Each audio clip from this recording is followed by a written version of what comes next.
indigenous ways, indigenous ways. I'm in the hearts of my children's eyes. Good evening. I'm Siwapili Rose Amador LeBeau, and this is Native Voice TV. So welcome to the show. Well, you know, I was just on my iPad here, and when you're on your iPad or your iPhone, what do you see? The Apple logo.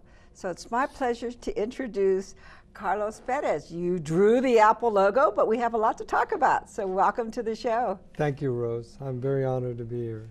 Thank you. And I think of you when I see the Apple logo. So let's see, we've gone on a long journey from Teotihuacan, the land of the pyramids, in Mexico City, or near Mexico City, Yes. to Silicon Valley. And how did this artist make that journey? Well, as natural as possible. I think I've made the journey.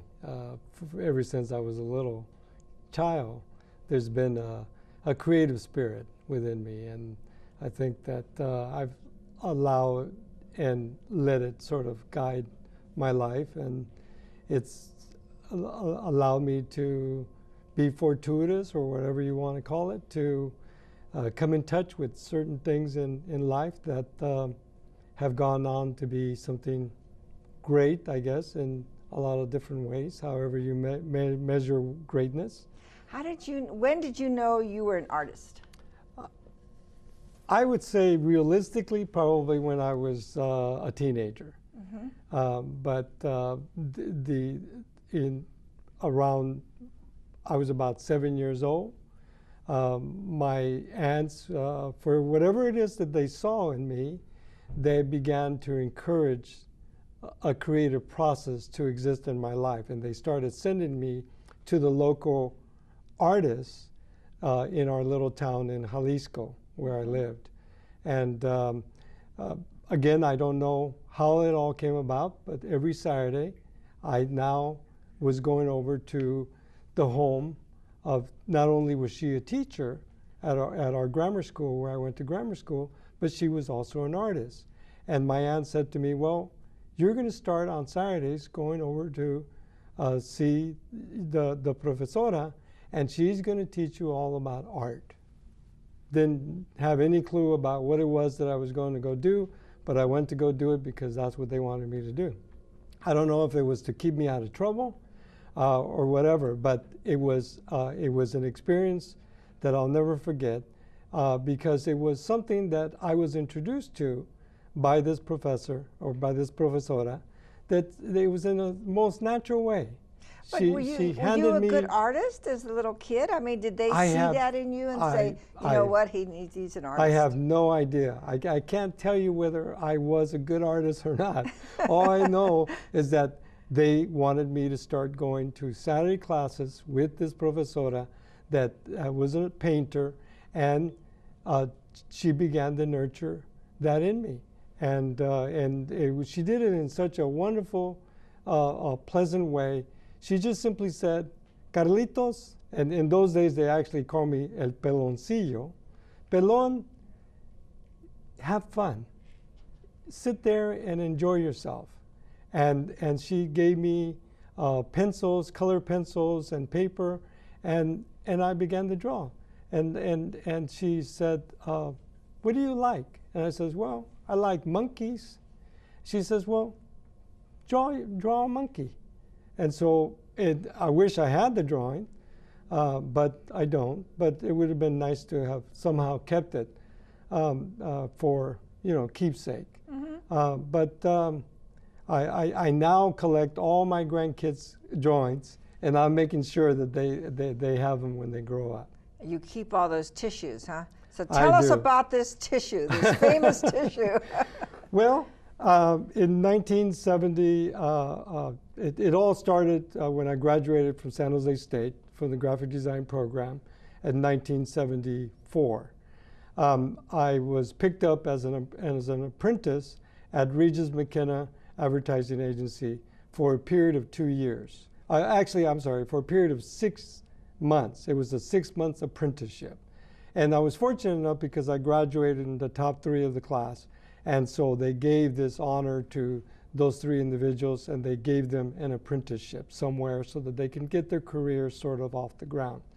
I was picked up, my portfolio was picked up by Regis McKenna, advertising agency in Palo Alto, who became, in 1974, 76 roughly time frame, became the ad agency of record for the Apple account. I actually, after my 6 months, there was no way that they could hire me at the time. So I went away for 2 years working somewhere else. And during that time, I was actually learning how to do more things on a three-dimensional level, creating exhibits for the industry. 2 years after that, I get a phone call from a member of Regis McKenna agency asking whether I would be interested in maybe taking on a job there. This was around 1975, 76 time frame. And right around that time is when all these things were beginning to culminate for Apple. And a lot of the high tech was beginning to get off the ground. In fact, Regis is very well known as being the PR person in this valley, the Silicon Valley, for being one of the early pioneers in the whole marketing and promotion and advertising aspects of how do you promote and how do you advertise, how do you market these high-tech companies. And in those days, there were a lot of sort of experimental things that were going on, that things like Nagel, for instance, was an artist that was used in the early infancy of Intel, for instance, to promote them. And so there was a need to sort of find these different styles of design that would lend a hand to support the marketing efforts of these companies. So did you get to meet Steve Jobs? Yes, I actually did get a chance to meet Steve. On occasion, he would come in and look over our shoulders. We had a chance to converse about the things that we were doing. And on a couple of occasions, he also had, very strong words to say about the things that we were doing. This is the startup days then. Yeah. So was he a hippie? Was he a hippie? He came in, long hair, torn. Of course, you got to remember this was the 1970s. Right. So he really did feel right at home in terms of the way we all dressed in the 70s. My hair was long too, and his hair was long. They still had their shop out of the garage. And my understanding from the ad agency side is that Steve came in asking to see if Regis would take the account. Regis let him know what his fee was to take on the account. Steve went away to raise that money, and then came back shortly thereafter to hand him a check, and the rest is history. So let's see what you drew. I think we have a picture of it up here on the screen somewhere, and there it is. Yeah. So first of all, I want to say that I do not take credit for the design of the logo. The logo was designed by my senior graphic designer that I worked under by the name of Rob Janoff. He is the designer of the Apple logo. However, following that meeting that they had with Steve Jobs, where they presented him various different options for consideration, they brought the boards to me and said, "Carlos, we'd like for you to go ahead and render these to finish artwork." And so then you drew it. I ended up doing all the refinements, all the little nuances that needed to take place to make it happen. And then we have the tissue product. And for whatever reason, when I left the agency, I asked whether I could hold on to various different things, not just Apple things, but various different things, the projects that I had worked on for my portfolio, and I had a need to go out and look for work and so forth, and so the portfolio that you created was the work that you had done, and I ended up with the tissues. And where's the tissue? I think we have the tissue up there somewhere. Ah, there it is. Yeah, there it is. the tissues. A lot of times these things end up in the garbage can. They probably would have if you hadn't taken it. Well, yeah. I mean, you know, once you've sort of done the work that needs to be done, this is all an interim process that artists go through to develop something, and it's just a process to get from point A to point B. And once you're done with it, you deliver your deliverable, which is a piece of finished artwork, which is, in those days, it was all hand done and inked and drawn. Once that's done, the tissues are really immaterial. They're a lot, like I say, a lot of times they Unless get thrown away. it has the Apple logo on it. No. Well, the bottom line is, who would have known? Right. Who would have known? I didn't know Of how successful Apple was going to be or not Sure. be. And that goes for any client that we work with throughout my artistic history. You never know where things are going to go. I've drawn a lot of other logos. Let's take a look at some of your work. I was really fascinated to learn that you designed the Mexican Heritage logo. And what is this right here?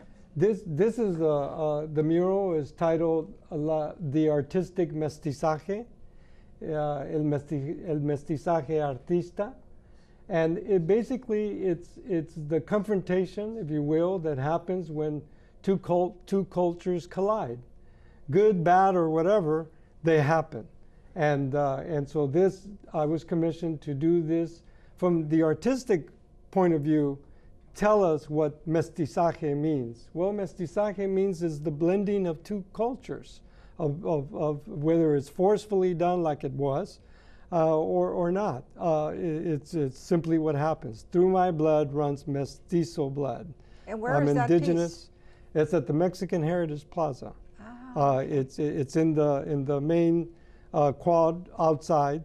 It's an exterior multi-panel mural that represents, on the one side, the Spanish contribution of the artistic mestizaje, and on the right, the Mexican contribution of the artistic mestizaje. So on the one hand, you have people like Diego Rivera, Frida Kahlo, and so forth, Chicanos like Yolanda Lopez, and on the left, you have people like Velázquez, you have people like Picasso, and so forth, that contributed to this mestizaje. and you also designed the logo for the Mexican Heritage Yes. Plaza, and I Yeah. saw I think we have it here somewhere. Yeah. Here, And that, and the flags.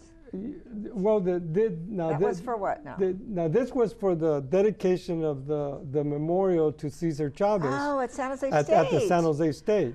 Oh, okay. These I was commissioned to design these banners and a lot of the materials that they needed for that event, and so this is something that I created. And I actually worked on that project. Yeah, did you? Yeah, Oh, I yeah, it was a great project. Of course, the very famous muralist Baca is the artist that was commissioned to do the Right. final piece. Right. Yeah. Oh, okay. And there was a couple other pieces I wanted to see that you could explain to us what they are. Now, this one is my favorite. Tell us about this. Well, this is a series of work that I've been doing that have to do with the things that nurture my life. And they're metaphors. They're metaphors about the sustenance that gives us all life. The sun, obviously, being one of the most important sustenance of life, especially in our culture. El Sol is the most important deity of all. And then there's the corn. There's because it's native. The corn is native to the Americas. And so therefore that's one of the emblems. And then of course there's water and air as part of the image as well. This particular piece is actually, it's a piece of what I call recapitulating my life. For a long time, a period of over 40 years, I lost track of my father, who lives outside of Mexico City. My mother left my dad when I was 2 years old. But for the long time, I've had a longing to go back and reaffirm my life with my dad. In 1992, surprisingly enough, 1992, I went back to Mexico to not only reestablish my roots, but also to reestablish my relationship with my father. This is a piece that I did. As you see me there, I'm in a fetal position, actually on the street, right outside the home in Mexico City where I was born. I was born at home because my father was a doctor and he actually delivered me at home. And so I went back to Mexico. I photographed myself in this manner, and then I also set the fire because I'm a very firm believer in the process that we must sort of come to ashes to become something else, and sort of the whole principle of from ashes we rise, and then of course giving honor to my indigenous past, the Aztec dancer that's there. So I did a whole series of pieces. There's approximately 4 pieces that deal with my early life and in my adult life, and then re sort of affirming some of those things in my early life. Okay, did we have any other pieces that oh, that's it, okay. So you've gone through a whole transformation, I guess, through your artwork and back, Yeah. it seems like, huh? Yeah, that seems the way that life takes you. You go out to seek out the world wholeheartedly. I know that for me, I've always have had the desire and the passion to go out and be as adventurous. It was something that was instilled in me by I was raised predominantly by my mom's sisters, my aunts, and my uncles, because my mom, after she left my dad, she came to the United States to find resources, if you will, for our livelihood, and eventually we in 1960 made the trek here to the United States ourselves. I do have to say that I had a little bit of difficult time with the language during that time because I was predominantly Spanish speaking. I didn't, when English was spoken, it was like Charlie Brown listening to the adults. Wah, wah, wah, wah, wah, wah. It was like that for me. And so I had no connection to the English language, couldn't understand it for anything. I asked my mom to send me back. So I went back to stay with my aunts for another few years until she came back and demanded that I come with my brother and her to the States. So did you go to high school here? Or yeah, no, I went to grammar school, Zachary Taylor Grammar School in Stockton, California. And I went to... Oh, that's right. We have that history. Yeah, I went to junior high school at Marshall Junior High School. And then I went to Edison High School in Stockton, and then eventually junior college there at Delta Junior College, and made my way the summer of '72 to Stanislaus State for that summer, and then I was accepted at San Jose State, and I came to San Jose State, and the rest is history for me. The rest is history. I've been here since 1972. Wow. And I'm 63 years old this year. We have a history of, we connected because of Drum and Bugle Corps. Drum and Bugle Which Corps. is very unusual. Yeah, you were in the drum, the Vanguard, and I was in the Commodores. And we had no idea, knowing each other in the community this long. And Steve was in the Vanguard. Yeah, and Steve was also in the Vanguard as well. Yeah, and of course, we looked up to the Vanguard because you guys were tremendous drum corps, and you guys were always placing first, as far as I can remember, back in the early.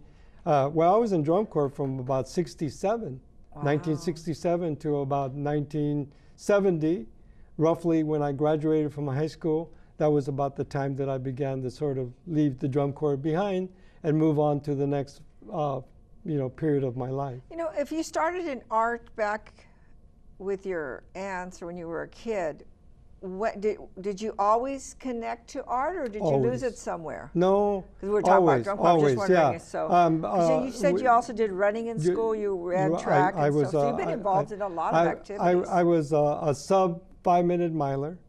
I ran, my best time in the mile was 4:15. Wow. So a decent runner. I also was involved in drum corps. I've always been involved. It was always very important in my mom's eye that we be involved in community things to keep us basically from going down the wrong path. The track and field, I played a bugle, of all things. I played a bugle even though I was a drummer. I didn't play drums in drum corps, but I did play drums in a band. Oh, you did? You know, as a youth, you're wanting to find all the right niches and so forth. So, but in terms of my artistic career, in terms of my visual art, in high school, I was involved in high school art projects. I was in a class. I also was very fortunate at Delta Junior College that I actually got the chance to study under one of the greatest artists of California's history, and that was Wayne Thiebaud. Wayne Thiebaud is considered a pop artist of the 20th century, and now deceased. But I was, again, you know, things have happened in my life where I look back on them and I say, gee, how fortuitous that I had that opportunity. But, you know, again, it's just, I think it's what we seek out to do within us, within our spirit, that either those things are drawn to you, or I can't imagine that they're just haphazardly happen. I just think that they just meant to be. And I just listen to that spirit, and I go with it, and it's brought me to where I am today. And so what would you advise the kids of today? You know, follow their dreams, probably stay involved, because that's what kept you motivated and kept you involved in the community. Sure, yeah. I think that, you know, the likes that you have as a young person, I think that I would encourage you to make them passions. Make them so that you want them so much as part of your life that you can't live without them, and that life feels empty if you don't have those things. And go out and work at it. Of course you have to work at it. Whenever I work with young people, I always tell them it's very important that you know your craft well. That's a must. No doubts about that. You got to know what you're doing. Number two, hey, let's face it, it's who you know in life. And number three, fortunately, you'll have a lot of luck along the ways. And not to give up. Oh yeah, no, never. Because there's always those obstacles. Well, the passion that, keeps you from giving up. Right. If you have the passion and the desire, no way are you going to want to give it up. You want to have it for the rest of your life. And people always tell me, well, Carlos, when are you going to retire? Retire from what? I love what I do. Yeah. I'll die with the brush in my hands. Well, that's a good way to go. Well, congratulations on all the work you've done. And I was just so fascinated by looking at some of your work. And I says, oh, he did that. Oh, he did that. I didn't know he did that one. And, you know, because there are things that I see around the city, like at the Heritage Plaza, like those flags, you know, and just things, different logos I saw. And I was surprised. Well, they're really nice logos. You know, I saw that you actually did them, you know. And thank you. You've made an imprint in San Jose, in Silicon Valley. It's all sort of part of the course, so to speak, you know. I just have enjoyed being involved, helping the community in whatever way I can to give back. And it's not even so much about giving back. It's just really about giving of oneself, about the talents you have, so that it could be used effectively and to better a community that you have a heart for.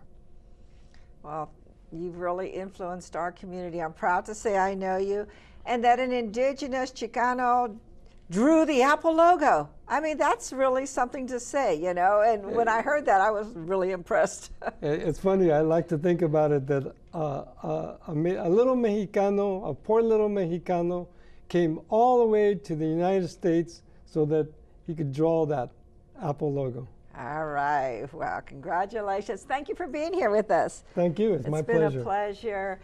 Thank you for joining us, and like us on Facebook, because we'll like you back. No. But we'll have pictures from the shoot, and we'll be putting things on YouTube and so forth. But tune in next week, and we'll see you on Native Voice TV. Good night.